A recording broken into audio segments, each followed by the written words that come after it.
o Evangelho de Mateus, capítulo 1, versículo de número 21, ok? Então vamos lá, todos juntos, a uma só voz, leiamos.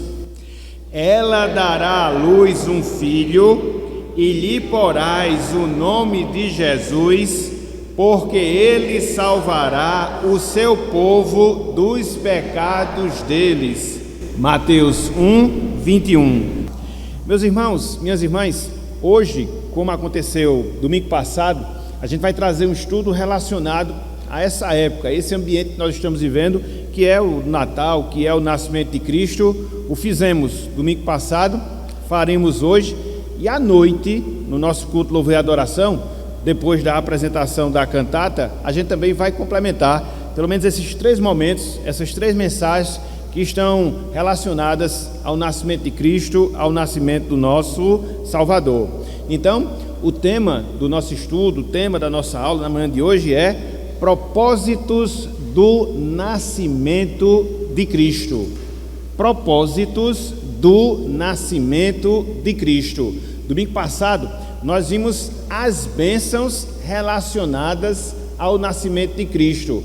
Hoje, a gente vai tentar ver pelo menos alguns propósitos da sua vinda, da sua encarnação.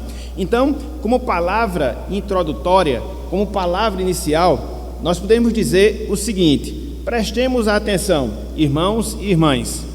Pensar no nascimento de Cristo nos leva a compreender que Deus nunca faz nada por acaso. Pensar no nascimento de Cristo é nós compreendermos que Deus, Ele nunca faz nada por acaso, jamais. Como todo acontecimento no mundo, a encarnação do Verbo, o nascimento do nosso Salvador, é uma manifestação, irmãos, é uma revelação, irmãs, da providência atuante de Deus no mundo que Ele fez, no mundo que Ele criou. Dessa forma, quando a gente considera o capítulo da vinda do Salvador, a gente percebe que Deus, Ele não só escreveu, determinou esse fato, ou seja, que o seu Filho viria a este mundo, mas também, atentem, Deus, Ele determinou razões pelas quais o seu Filho nasceria, o seu Filho viria a este mundo. Então veja como Deus, Ele tem o controle de toda a situação. Ele determina a vinda do seu Filho, mas esse fato não é um fato solto, esse fato não é um fato aleatório, esse fato não é um fato sem propósito, não, jamais. Quando Deus determina e no tempo Ele cumpre, mandando o seu Filho vir a este mundo, algumas finalidades, alguns propósitos Deus estava cumprindo. No seu sentido geral, irmãos e irmãs, o propósito fundamental da vinda de Cristo era justamente redimir um povo, redimir, salvar um povo para Deus, redimir, salvar um povo para o Senhor. Quando a gente vê algumas passagens na Bíblia, a gente chega facilmente a esse entendimento, a gente chega facilmente a essa compreensão. E eu separei aqui pelo menos 2 versos, curtinhos, pequenos, mas que mostram justamente esse fato, que mostram justamente essa realidade. Ou seja, o propósito principal, o propósito fundamental da vinda de Cristo é justamente promover a salvação do povo eleito de Deus. Se não, vejamos, abro mais uma vez aí, Evangelho de Mateus, capítulo 1, texto que a gente recitou, versículo 21, Mateus 1, versículo 21. Veja aqui nessa passagem, veja aqui nesse texto, que envolve justamente o nascimento de Cristo, a aparição do anjo em sonho a José e as instruções que esse anjo dá. Veja o que nós temos aqui, Mateus 1, versículo de número 21. Olha só o que nos é dito aqui no texto, olha só o que nos é dito aqui na passagem.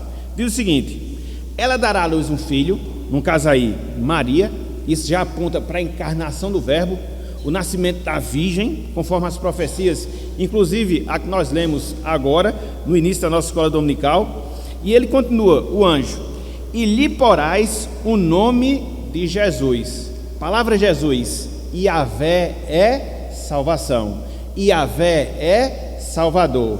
Então, o próprio nome de Jesus, o significado do nome em si, já mostrava a sua missão ao vir a este mundo, já mostrava o seu propósito a nascer de maneira sobrenatural da Virgem Maria, cumprindo assim as promessas que Deus havia feito milhares de anos antes. Então veja, Jesus, Deus é salvação, Jeová é salvação, e ele complementa. Olha só a explicação que ele dá na parte B do versículo 21. Ele diz: porque ele quem? Jesus salvará, veja, o seu povo dos pecados deles. Então existia e existe um povo específico que Cristo ele veio a este mundo salvar, mas para que isso se desse, para que isso ocorresse, primeiramente ele teria que nascer, primeiramente ele teria que se encarnar, primeiramente ele teria que vir a este mundo.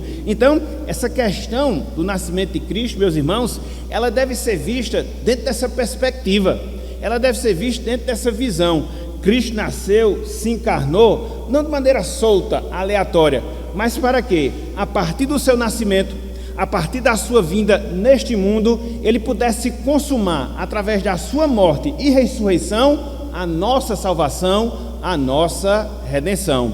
Então, isso abre a nossa visão em relação ao nascimento de Cristo. Ele nasceu para que ele pudesse viver, ele viveu para que ele pudesse morrer, ele morreu para que ele pudesse ressuscitar, ele ressuscitou para que fosse glorificado, fosse entronizado à direita de Deus, e assim o processo da nossa salvação ele fosse consumado. Então, no tempo, tudo começa no nascimento. Então, Mateus fala isso: e lhe porás o nome de Jesus e haverá salvação, porque ele salvará o seu povo dos pecados deles. Então, um outro texto, abram aí por favor, Lucas capítulo 19. Lucas capítulo 19. Aqui é o episódio no qual Cristo ele salva Zaqueu, e dentro da explicação que ele dá, em virtude de algumas censuras que ele estava sofrendo por parte das pessoas, ele dá uma palavra muito interessante nesse sentido, mostrando o propósito principal da sua vinda, consequentemente do seu nascimento. Então abram aí, Lucas capítulo 19, versículo 10. Lucas capítulo 19, versículo 10. No finalzinho aí do trecho, no finalzinho aí da passagem. Lucas 19, versículo 10. Olha só o que Cristo disse aqui. Veja, se a sua vinda não está relacionada, no sentido geral, à nossa salvação. Ele diz, verso 10: porque o Filho do Homem veio, e o vir aqui significa se encarnar, nascer da Virgem. Veja, o Filho do Homem veio buscar e salvar o perdido. Então isso aponta também para a incapacidade natural que nós, enquanto seres humanos, temos de quê? De irmos para Deus, de irmos para o Senhor. Se Cristo não tivesse vindo, se ele não tivesse se encarnado, vivido, morrido entre nós, jamais, irmãos, irmãs, nós iríamos em busca dele. Não, Deus ele tomou a iniciativa, ele enviou seu Filho. Cristo ele teve esse propósito, ele veio. Então nós observamos a partir disso que Deus ele sempre intervém na história humana, na vida das pessoas, para produzir, para promover, para conceder salvação. Do contrário, jamais nós iríamos experimentar a salvação. Então, no sentido geral, a vinda de Cristo teve esse propósito, a vinda de Cristo teve essa finalidade. Que propósito? Que finalidade? Promover a nossa salvação, promover a nossa redenção. Contudo, meus irmãos, minhas irmãs, esse propósito fundamental, ele não deixa de fora algumas outras razões. Será que nós poderíamos dizer razões periféricas? Talvez fosse uma palavra um tanto quanto grosseira, mas esse propósito principal não deixou de fora algumas outras razões, alguns outros motivos pelos quais Cristo ele se encarnou. Então, quando nós compreendemos essas razões, esses motivos, a gente percebe, a gente entende o plano maravilhoso mas extraordinariamente maravilhoso que Deus ele tem em todas as coisas, inclusive no envio do seu Filho, no nascimento do nosso Salvador. Então, é sobre isso, meus irmãos, é sobre isso, minhas irmãs, que eu queria pensar com vocês nessa manhã de hoje, em alguns desses motivos, em algumas dessas razões, em algumas dessas finalidades que Cristo ele veio a este mundo, que Cristo ele se encarnou. Nós separamos aqui pelo menos 6 razões, 6 motivos. Não sei se vai dar tempo de nós vermos todas essas razões, todos esses motivos, mas pelo menos alguns deles nós veremos. Então, em termos gerais, Cristo ele veio, além de salvar e salvar um povo, Cristo ele veio demonstrar a glória de Deus, Cristo ele veio determinar o curso da história humana, Cristo ele veio para a realização do ofício sacerdotal, Cristo ele veio para revelar Deus aos homens, Cristo ele veio para destruir as obras do maligno, Cristo ele veio para trazer paz aos homens. Será que vai dar tempo? Nós vemos tudo? Vamos ver se vai dar. Vamos lá. Em primeiro lugar, meus irmãos, em primeiro lugar, minhas irmãs, Cristo ele veio para demonstrar a glória de Deus. Aprendam isso.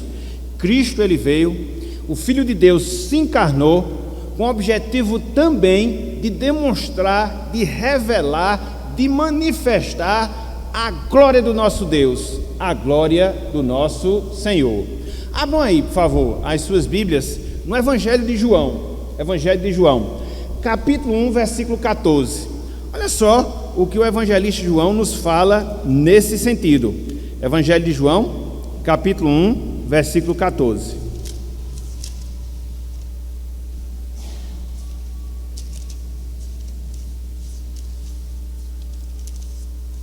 Evangelho de João, capítulo 1, verso 14. João vinha falando da eternidade do Verbo, sua divindade, e aí ele vem fechando o seu raciocínio, mostrando justamente isso. Versículo 14. Olha só, João 1,14. E o Verbo se fez carne, a encarnação do Verbo, veja, e habitou entre nós. A palavra habitar aqui significa tabernacular, ou seja, Deus armou o seu tabernáculo, Deus armou a sua tenda entre nós.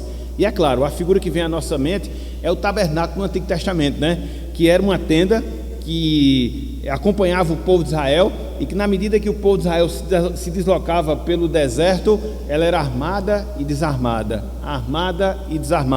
e a tenda, ela representava, na verdade ela era ali a presença de Deus no meio do povo. Então a palavra aqui que nós temos como habitar significa armar a sua tenda, armar o seu tabernáculo. Veja que isso está diretamente relacionado à encarnação do Verbo. Deus vem, ele se encarna e arma a sua tenda, arma o seu tabernáculo entre nós, através da pessoa de Cristo, da sua vida, ao longo dos 33 anos que passou aqui neste mundo. Então, veja, João fala, e o Verbo se fez carne e habitou entre nós. Observa agora a narrativa de João aqui, ó, cheio de graça e de verdade. E ele complementa aqui no versículo 14, e vimos a sua glória, glória como do unigênito, como do único do Pai. Então, o que é que a gente vê aqui nesse verso? O que é que a gente vê aqui nessa passagem? Que a encarnação do nosso Salvador revelou a glória de Deus. A encarnação do nosso Salvador, ela revelou a glória de Deus. Como o enviado de Deus, o Cristo, ele, o Senhor Jesus, revelou, manifestou todo o esplendor, toda a glória de Deus, o Pai, de Deus, o Senhor. Conforme nós vimos aqui no versículo 14, Cristo era filho unigênito de Deus, único em essência. Então, somente ele, irmãos, somente ele, minhas irmãs, tinha essa capacidade, como de fato teve, de mostrar todo o esplendor, de mostrar toda a glória do Pai, toda a glória de Deus, através da sua graça, através da sua verdade. que ele demonstrou na sua vida entre nós, na convivência que ele desenvolveu juntamente com outras pessoas, ali ele estava mostrando toda a glória de Deus, toda a glória do Senhor. Aí você pode perguntar, mas Deus não se revelou gloriosamente no Antigo Testamento? Sim, a gente vê isso de várias formas, a gente vê isso de várias maneiras, mas nenhuma delas se equipara, nenhuma delas se iguala à presença do Filho de Deus, o seu Filho unigênito entre nós. Quando Cristo falava, era o próprio Deus falando. Quando Cristo realizava os seus sinais, era o próprio Deus realizando o seu poder. Quando Cristo, ele vivenciava ali a sua convivência com as pessoas, era o próprio Deus conosco, era o próprio Deus Emmanuel. Eu não sei se os irmãos já pararam para refletir. Às vezes eu me pego pensando justamente sobre isso. Privilégio, meus irmãos, privilégio, minhas irmãs, que as pessoas que conviveram com Cristo tiveram. Você já pensou? Você está lado a lado de Deus? Você já pensou conviver com Deus? Foi essa a experiência que eles vivenciaram.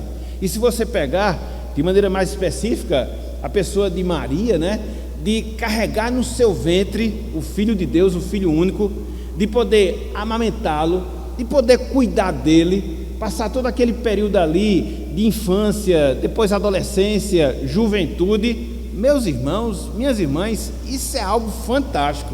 Somente aquelas pessoas tiveram esse privilégio. Hoje nós temos comunhão com Deus, desfrutamos já a comunhão com Deus, sim, com toda certeza, através da presença do Espírito Santo que está entre nós.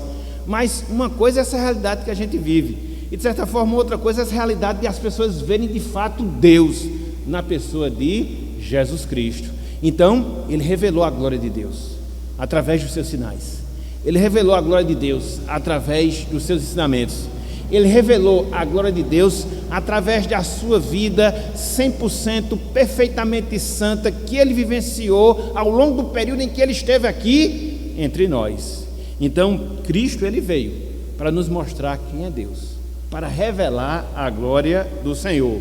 Talvez foi por isso, talvez não, com toda certeza, foi por isso que o nascimento de Cristo, o evento em si, o fato em si, envolveu tantas demonstrações gloriosas de Deus. Quando você observa, e a gente vai fazer isso, alguns textos que mostram o fato de Cristo ter nascido, você observa que, juntamente com o seu nascimento, existiram manifestações gloriosas da parte de Deus. Vamos pegar pelo menos um exemplo. Abra aí, por favor, Evangelho de Lucas. Abra aí, por favor, Evangelho de Lucas, capítulo 2. Olha só o que o texto vai dizer. Isso também é algo que às vezes a gente não considera, porque é algo que de certa forma foge um pouco à nossa realidade, né? Mas as pessoas vivenciaram isso, experimentaram isso.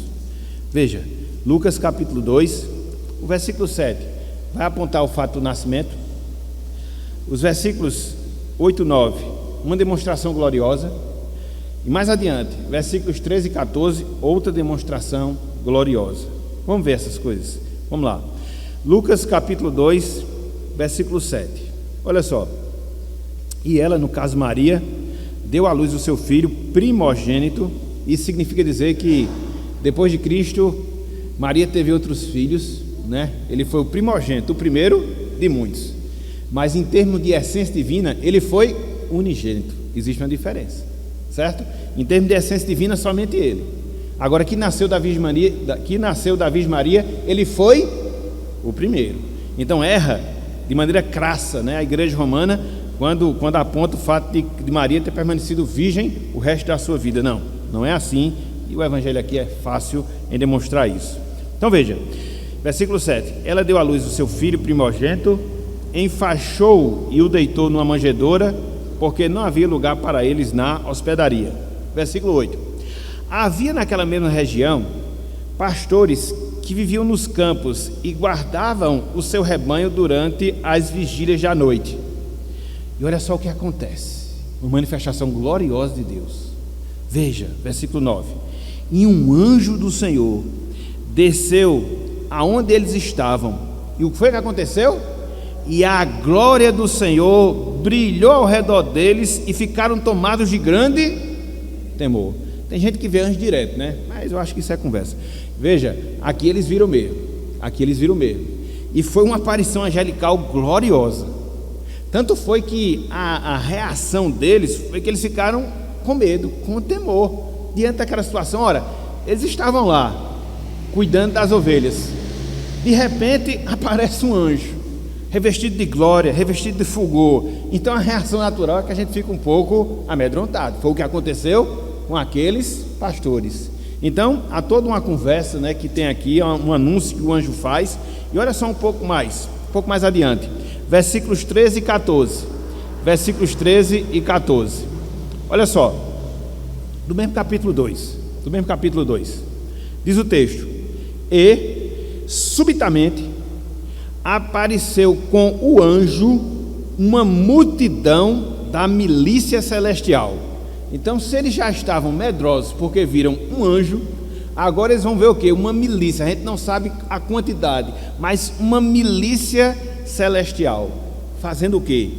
Louvando a Deus e dizendo: glória a Deus nas maiores alturas e paz na terra entre os homens a quem Ele quer bem.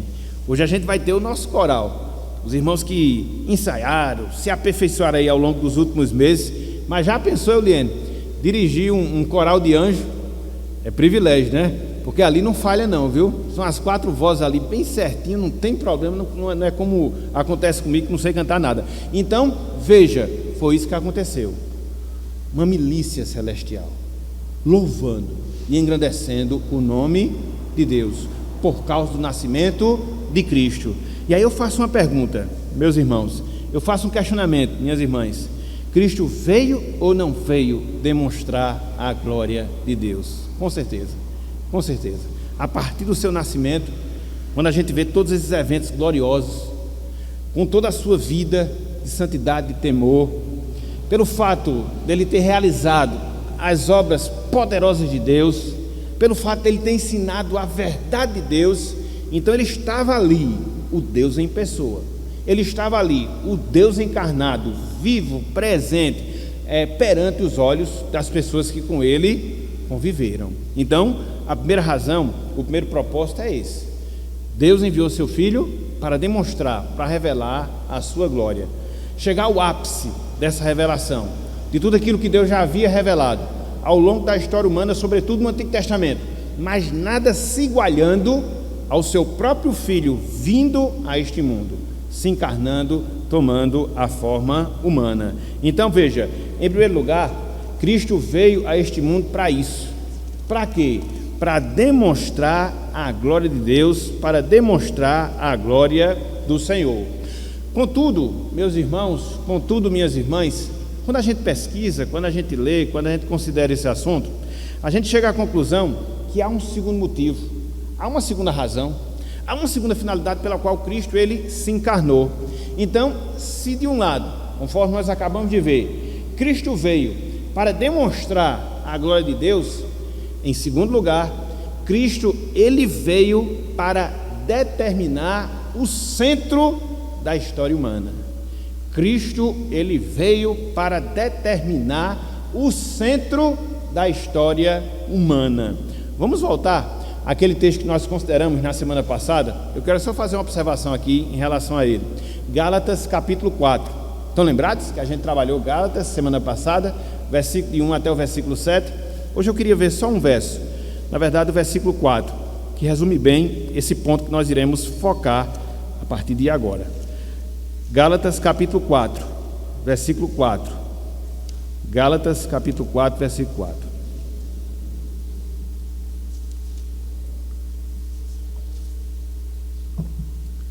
Olha só o que Paulo aqui nos ensina, olha só o que ele nos mostra aqui nessa passagem. Gálatas 4, versículo número 4. Vindo, porém, à plenitude do tempo, Deus enviou seu Filho, nascido de mulher, nascido sob a lei. Nós vimos na semana passada que essa plenitude do tempo foi o tempo determinado por Deus, onde todas as coisas convergiram, não só para a vinda do seu Filho, mas também para a propagação do seu Evangelho. Então, o que a gente vê aqui nesse texto, o que a gente vê aqui nessa passagem, é que a encarnação do Salvador se deu no tempo exato, historicamente falando. historicamente falando. Tempo este que Deus havia determinado desde toda a eternidade. O nascimento de Cristo, a encarnação do Verbo, se deu no tempo exato, determinado por Deus desde toda a eternidade. Não é à toa, irmãos e irmãs, que o evento do nascimento de Cristo passou a fazer parte da história humana. O nascimento de Cristo passou a fazer parte da história humana, sendo o seu ponto alto, sendo o seu ponto central, sendo o ponto convergente de todos os acontecimentos da história humana. É por isso, meus irmãos, é por isso, minhas irmãs, que a história da humanidade, ela é dividida em dois períodos. Ela é dividida em dois blocos. Quais são os períodos? Quais são os blocos? Antes e depois de Jesus. Alguns historiadores até piram, né? Não reconhecem Deus, escarnecem a religião, mas engolem no seco esse fato. Porque não pode mudar. Porque não pode mudar. Não é imposição do cristianismo, é um fato histórico. É um fato histórico. É interessante porque quando você observa, por exemplo, o povo judeu, que segue, de certa forma, o seu próprio calendário, diferentemente do nosso, mas apesar deles seguirem o calendário deles, no próprio calendário deles, embaixo sempre tem o nosso calendário. Ano Domini, ano do Senhor. No caso aqui, 2022 fechando, já iniciando 2023. E aí tem uma discussão se é 4 anos para frente, 4 anos para trás, mas o que é fato, o que é realidade é isto: a história da humanidade se divide em antes e depois de Cristo. É o fato histórico que não pode ser mudado, que não pode ser alterado, independente das pessoas o aceitarem como Salvador ou não. Só existe um outro fato, meus irmãos, só existe um outro acontecimento, minhas irmãs, que se iguala, ou pelo menos pode suplantar a vinda de Cristo, que é o que? O seu retorno glorioso. Mas até mesmo o seu retorno glorioso, de certa forma, é uma consequência do seu nascimento, porque ele só virá para buscar a sua igreja, porque um dia ele se encarnou. Ele só virá para consumar a salvação do seu povo, porque um dia ele veio em carne. Então, um acontecimento está diretamente relacionado ao outro. Então, todos esses dois grandes acontecimentos, um que já marca e o outro que marcará, dentro da sua finalização, a história da humanidade, eles estão relacionados a quem? A Cristo. Ele é o centro da história. Nele converge todos os acontecimentos. Ele é o ponto alto da história da humanidade. Aceite quem aceitar a Cristo como Salvador, esse é um fato. Eles não podem mudar, não podem alterar. No tempo determinado por Deus, como disse Paulo aqui, na plenitude do tempo, o Deus se encarnou, entrou na história humana para mudar completamente essa história. E aqui estamos nós, 2022 anos após o nascimento do Salvador. Então, eis aqui a segunda razão. Eis aqui o segundo motivo pelo qual Cristo ele veio para determinar o centro da história humana. Então, não percam a sequência. Já vimos duas razões, já vimos dois motivos. Em primeiro lugar, Cristo veio para demonstrar a glória de Deus. Em segundo lugar, Cristo veio para determinar o centro da história. Mas não só isso. Em terceiro lugar, Cristo ele veio para realizar o ofício sacerdotal. Cristo ele veio para realizar o ofício sacerdotal. Abram aí, por favor, meus irmãos, carta aos Hebreus, capítulo 2. Carta aos Hebreus, capítulo 2. Vamos ler 2 versos por hora. Versículo 17, versículo 18. Carta aos Hebreus, capítulo 2, versículo 17 e também o versículo número 18.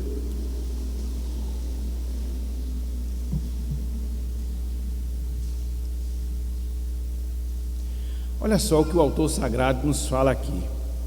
É interessante porque dentro dessa descrição que nós temos aqui no texto, ele toca justamente no ensino da encarnação, da humanidade de Cristo, porque essas coisas estão diretamente relacionadas. Veja, Hebreus, capítulo 2, versículos 17, também o versículo número 18.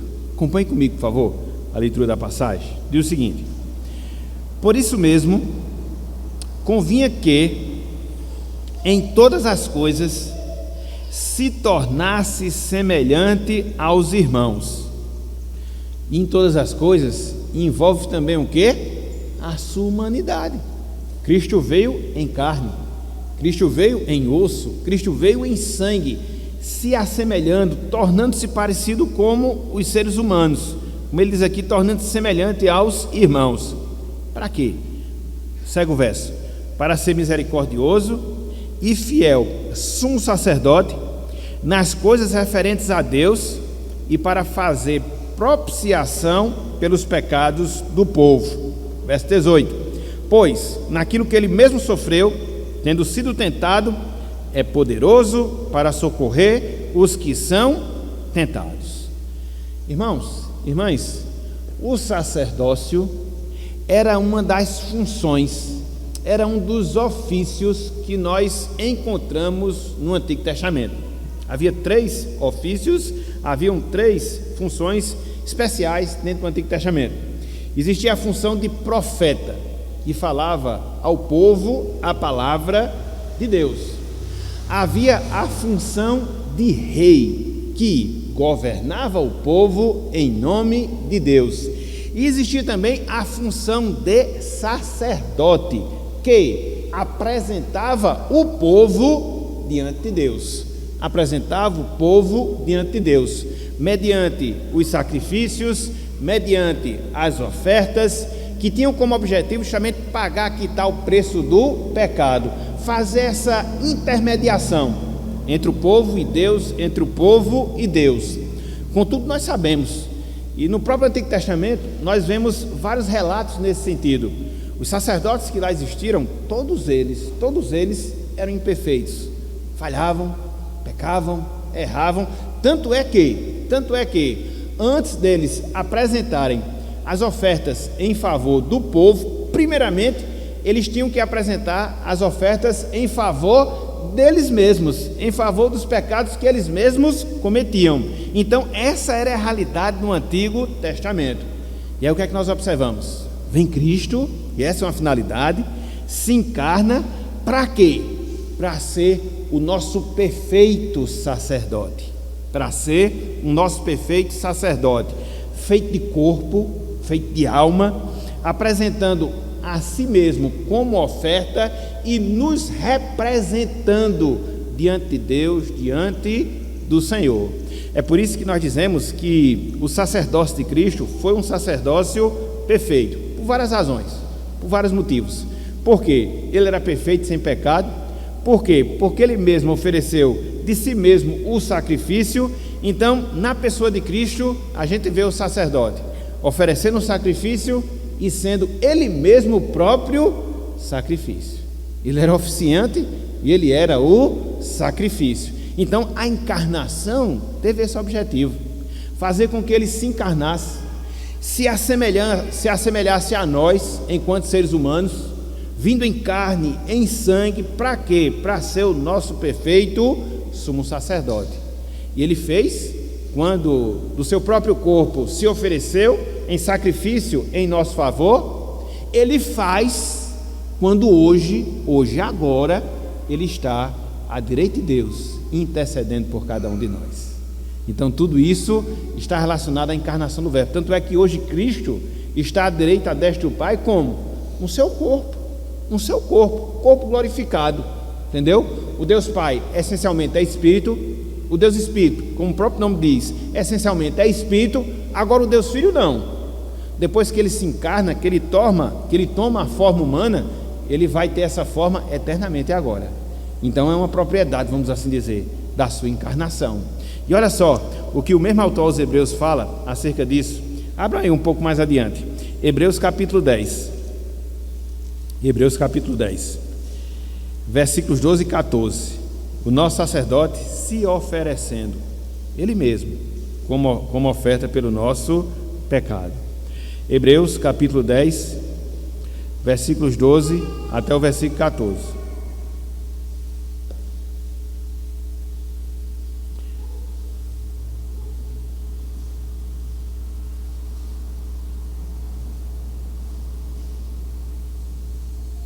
Veja o que diz, versículo 12. Hebreus 10, 12. Jesus, porém, tendo oferecido, veja, para sempre, um único sacrifício pelos pecados, assentou-se à destra de Deus. No sacerdote que nós temos Levítico, lá do Antigo Testamento, eles teriam que estar sempre sendo feito, repetido ano após ano. No Cristo não, foi único, perfeito e para sempre. Versículo 13: aguardando daí em diante, até que seus inimigos sejam postos por estrado dos seus pés. Versículo 14: porque, com uma única oferta, veja, aperfeiçoou para sempre quantos estão sendo santificados. Ele foi o nosso sacrifício, seu próprio corpo, o corpo que ele teve na sua encarnação, no seu nascimento. Então ele é o sacerdote por quê? Porque ele se sacrificou por nós. Mas não só isso, ele é o nosso perfeito sacerdote porque hoje ele está intercedendo por nós. Voltem aí, por favor, Hebreus capítulo 7, versículos 24 e 25. Hebreus 7, 24 e 25.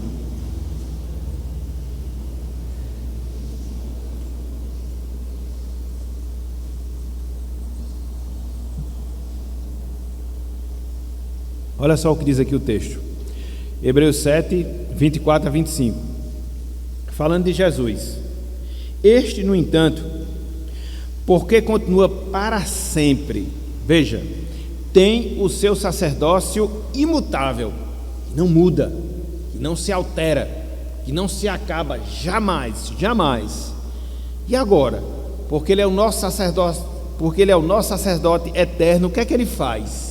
Veja, versículo 25: por isso também pode salvar totalmente os que por ele, por Cristo, se chegam a Deus, veja, vivendo sempre para interceder por eles. Estamos aqui, meus irmãos, e o nosso sacerdote está lá no céu, intercedendo por nós. Que grande privilégio. A gente às vezes nem se apercebe, às vezes a gente nem percebe isso, né? Nem percebe esse fato, nem percebe essa realidade, mas nós estamos recebendo as intercessões contínuas de Cristo, nas nossas fraquezas, nas nossas debilidades, nos nossos pecados. E é por isso também que nós temos a plena certeza que, tendo um sacerdote como esse, intercedendo diante de Deus por nós, nós iremos ser salvos, no sentido da consumação da nossa salvação. Não tem inferno, não tem mundo, não tem diabo, não tem nada que possa ser mais forte do que o nosso intercessor, o nosso sacerdote, porque Cristo, ele não iria realizar um sacrifício em vão pelos nossos pecados, sofrer, morrer por pessoas que depois iriam se perder, consequentemente seu sacrifício, seu sofrimento, seu sangue ir por água abaixo, usando uma linguagem geral, uma linguagem popular. Não, jamais. O sacrifício dele foi eficaz, ele é potencialmente capaz de salvar todas as pessoas, mas eficazmente foi destinado ao seu povo, como nós vimos lá em Mateus capítulo 1, porque ele salvará o seu povo dos pecados deles. Então é por isso que ele é o nosso sacerdote, foi por isso que ele se encarnou, também para realizar o ofício sacerdotal. Então aqui você já encontra 3 razões, aqui você já encontra 3 motivos pelos quais Cristo, ele se encarnou: para demonstrar a glória de Deus, para ser o centro da história humana e para realizar o ofício sacerdotal. Mas vamos para mais um motivo, vamos para mais uma razão. Em quarto lugar, Cristo, ele se encarnou para revelar Deus aos homens. Em quarto lugar, Cristo, ele se encarnou para revelar Deus aos homens. Parece a mesma coisa do ponto primeiro, mas não. Aqui eu quero focar o fato de que em Cristo nós vemos o próprio Deus, e Deus aqui se revelando aos homens. Abram aí, carta aos Hebreus. Como é rica essa carta nesse sentido, né? Logo na abertura da carta, capítulo 1, versículos 1 até o versículo 3. Hebreus, capítulo 1, versículos 1 até o versículo número 3. Olha só o que nos diz aqui o texto, olha só o que nos diz aqui a passagem. Havendo Deus, outrora, ou seja, antes, falado muitas vezes e de muitas maneiras aos pais pelos profetas. Então, Deus ele não ficou sem revelação de si mesmo. No Antigo Testamento, ele falou pelos patriarcas. No Antigo Testamento, ele falou pelos profetas. Ele inspirou, se revelou a esses homens para que esses homens falassem às pessoas. É um fato. Mas veja, versículo 2: nesses últimos dias, ali, em que o autor estava escrevendo a sua carta, nos falou pelo Filho. Veja, antes falava aos pais pelos profetas e também pelos antigos, agora nos fala pelo Filho. Quem é esse Filho? Restante do verso: a quem constituiu herdeiro de todas as coisas, pelo qual também fez o universo. Aqui não é qualquer filho, não. Aqui não tem profeta nem patriarca que se iguale a isso, não, entendeu? Que Deus falou por eles, beleza. Agora, não se iguala ao fato de Cristo. Por quê? Porque ele é herdeiro de Deus eterno, e porque através de Cristo todas as coisas foram feitas. Aqui a patente aumenta infinitamente. E olha só o que ele fala aqui no versículo 3. Aqui, meus irmãos, que coisa fantástica, que coisa maravilhosa em relação a Cristo. Olha só o que o autor sagrado fala: ele, veja, que é o resplendor da glória, veja, e a expressão exata do seu ser. Do ser de quem? De Deus. Copa perfeita. Não é copa perfeita, não. Ele é o mesmo Deus, sustentando todas as coisas pela palavra do seu poder. Depois de ter feito a purificação dos pecados, assentou-se à direita da majestade nas alturas. Aqui, prerrogativas exclusivas de Jesus Cristo. Os profetas, os patriarcas do Antigo Testamento estão agora em glória? Estão. Mas Cristo está à destra de Deus. Cristo está gloriosamente ali à direita de Deus. É por isso, meus irmãos, a importância que a gente deve dar à pessoa de Jesus, devido a todo esse peso que ele exerce dentro da nossa história da salvação. Então, ver Cristo era ver o próprio Deus. Cristo, ele veio para revelar a natureza de Deus. E conforme o autor sagrado fala, apesar de tudo aquilo que Deus já havia mostrado de si ao longo da história, no caso do Antigo Testamento, sua pessoa, sua obra, nada se assemelhou ao que o Filho revelou do Pai, toda a sua divindade. Olha só, por exemplo, o que Paulo fala lá em Colossenses. Abra aí, por favor, Colossenses capítulo 2. Em Cristo ele tinha um peso da divindade divina sobre si. Olha só, Colossenses capítulo 2, versículo 9. Veja que declaração fantástica Paulo fala acerca de Cristo. E aqui, em caráter único, singular, ímpar. Veja, Colossenses 2, versículo 9. Colossenses 2, versículo 9. Olha só o que diz aqui a palavra. Em relação a Cristo, a declaração que Paulo faz: porque nele, ou seja, em Cristo, habita corporalmente toda a plenitude da divindade. É difícil a gente explicar como é que alguém é 100% homem e 100% Deus. Então ele não tinha uma proporção maior da divindade, uma proporção menor da divindade. Ele não era metade homem, ele não era metade Deus, não. Ele era 100% homem, ele era 100% Deus. Ao mesmo tempo que ele sentia fome, sede, ao mesmo tempo que ele dormia em virtude do cansaço físico, por todas as obras que ele realizava ao longo do seu ministério terreno, juntamente com as pessoas, ele tinha autoridade de mandar as tempestades cessarem. Ele tinha autoridade de ressuscitar mortos. Ele tinha autoridade de curar pessoas apenas com a sua palavra, pessoas às vezes que nem estavam na sua presença.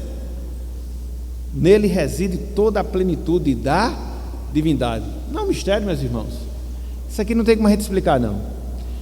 Não tem como explicar, a gente só declara. Cristo era 100% homem, 100% Deus. Sem mistura, sem confusão, conforme nós temos no Concílio de Nicéia, ano 325 da nossa era. Simplesmente isso. Então, de certa forma, isso acaba sendo uma matéria de fé. Às vezes é difícil. E quando você fala para o homem comum, o homem natural, ele não entende. E não vai entender jamais. Porque são coisas que se discernem espiritualmente. E esse é o nosso Deus. Esse é o nosso Deus. João 14, versículo 8 e 9. Nós temos um pouco de Filipe. A gente escuta e sai com cada pergunta, né? Não aprendeu ainda não. Então foi mais ou menos o que aconteceu aqui com Filipe. A gente se identifica um pouco com ele. Veja, João 14, versículo 8 e 9. João 14, versículo 8 e 9. Olha só. Replicou-lhe Felipe: Senhor, mostra-nos o Pai, e isso nos basta. Pensa no pedido que Felipe fez, né? Chegou para Cristo e disse: eu quero ver Deus, nos mostra Deus, que é suficiente. Felipe. Aí olha só o que Cristo falou, versículo 9. Disse-lhe Jesus: Filipe, há tanto tempo estou convosco e não me tens conhecido? Quem me vê a mim, vê o Pai. Como dizes tu, mostra-nos o Pai?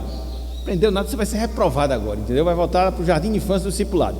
Então, é o que acontece muitas vezes conosco, né? A gente às vezes está ali, escuta, não aprende. Filipe escutou, Filipe viu, Filipe pegou. 3 anos. Às vezes a gente fica assim, mas rapaz, como é que pode? Veja, eu fico pensando, partindo do pressuposto da questão do pecado. Vocês já pensaram em conviver um dia com uma pessoa que não peca?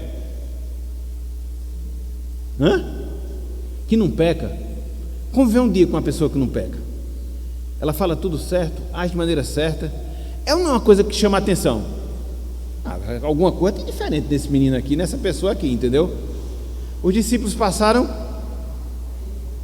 3 anos e não deu para identificar ainda que tem alguma coisa diferente nele. Agora isso mostra, meus irmãos, a nossa falha. Nós somos falhos. Não é só graça mesmo, porque se não for a graça, né, Filipe aqui ia ser reprovado definitivamente. Mas veja que Cristo fala até com o tom amoroso em relação a ele. Quem me vê a mim, vê o Pai. Como dizes tu, mostra-nos o Pai. Então, o que Cristo veio fazer foi isso. Ele veio revelar perfeitamente quem é Deus. Palavras, obras, comportamento. Então, nada se igualou a Cristo, nada se igualou ao nosso Salvador, e a encarnação percebeu isso. A gente falou aqui os 3 anos dos discípulos.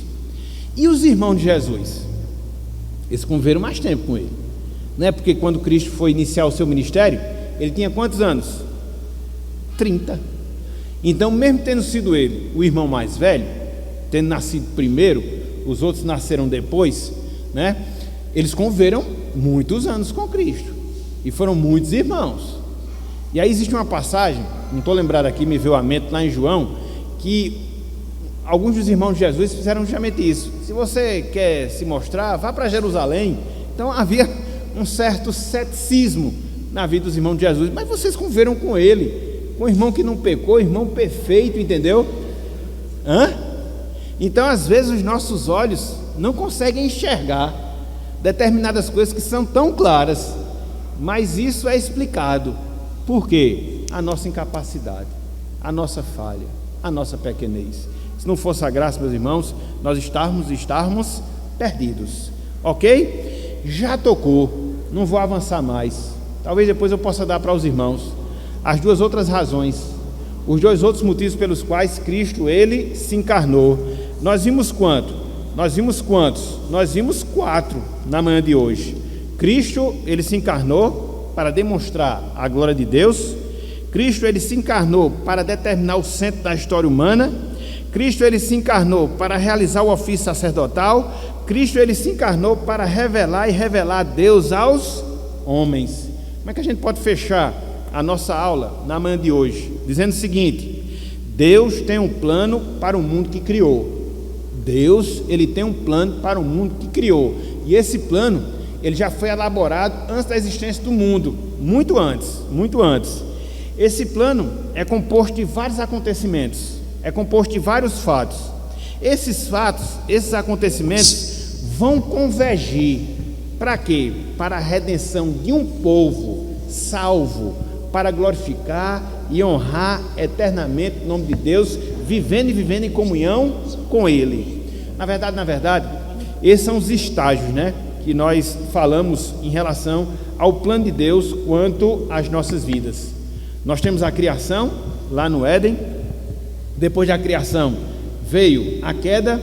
Após a queda veio a restauração e no final a nossa glorificação. Então o propósito final é esse: Deus unir para si um povo para que pudesse esse povo glorificá-lo. Isso está acontecendo e vai ser consumado na eternidade. Mas veja, para que isto ocorresse, ou para que isso venha a ocorrer, o nascimento de Cristo teve o seu papel, teve a sua finalidade. Porque no tempo, na história, ele veio, se encarnou, viveu entre nós, morreu, assumindo as nossas culpas, os nossos pecados, ressuscitou ao terceiro dia para que pudesse nos justificar, ascendeu aos céus e foi entronizado à direita de Deus e voltará para buscar a sua igreja. Então todos esses pontos chaves relacionados à nossa salvação, relacionados à obra de Cristo, inicia-se aonde? No seu nascimento, na sua encarnação. Eu sempre gosto de dizer que o nascimento de Cristo é o primeiro elo de uma corrente de ouro do plano de Deus para a nossa redenção. Então veio a encarnação, veio o desenvolvimento do seu ministério, veio a morte, veio a ressurreição, veio a ascensão, ocorreu a glorificação e virá depois o seu retorno glorioso. Então essa é a perspectiva, meus irmãos, que a gente deve ter do Natal, vendo o Natal como um acontecimento importantíssimo dentro dessa história, na qual está incluído eu, você, todos nós, porque é por causa do nascimento que hoje a gente pode experimentar a salvação de Cristo Jesus. Então aproveitemos esse período, aproveitemos esse momento, para quê? Adorar a Deus por esse grande fato, esse grande acontecimento. Nós vamos ter essa oportunidade de hoje, no sentido mais especial, no nosso culto louvor e de adoração. Mas não somente isso, sejamos gratos a Deus, continuamente gratos, principalmente nesse período, esquecendo um pouco as comemorações, esquecendo um pouco o consumismo, mas considerando o que representa esse momento para nós. Estava até saindo de casa agora pela manhã, quando estava vindo para a igreja, estava lá um vizinho de frente, descarregando lá o carro, 3 caixas de cerveja. Essa é a visão que o homem tem do Natal: beber, beber, beber. Pobre homem, se não for alcançado pela graça, vai se perder e se perder, porque ele não entende o real sentido do nascimento de Cristo. Graças a Deus, eu, você, todos nós entendemos. Então que nós façamos diferença a partir dessa compreensão bíblica relacionada ao nascimento e à encarnação do nosso Salvador. Então, meus irmãos, minhas irmãs, que Deus ele nos abençoe e que Ele aplique em nossos corações a sua santa e bendita palavra. Amém.